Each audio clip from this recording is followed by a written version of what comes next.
حاجه في رايي هو عامل زي مصر في حاجه، كل منطقه لها تقاليدها، اكنك تقاليدها وعاداتها وجوها حتى.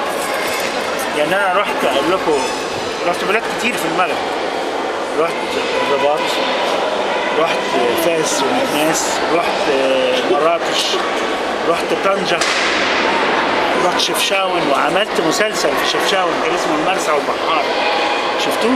خطير. خطير. عملته في شفشاون وفي طنجة. وكنت هعمل مسرحية، كنت هعمل فيلم محمد علي في ورزازات، بس للأسف الديكوريست جه شاف القلعة اللي موجودة فقال إنها مختلفة، ولو بنينا عليها تكلف أكتر من اللي يبني خالص، فلغينا المشروع. فالمغرب جميلة وناسها جمال جدا، وانتم محظوظين انكم في المغرب كمان.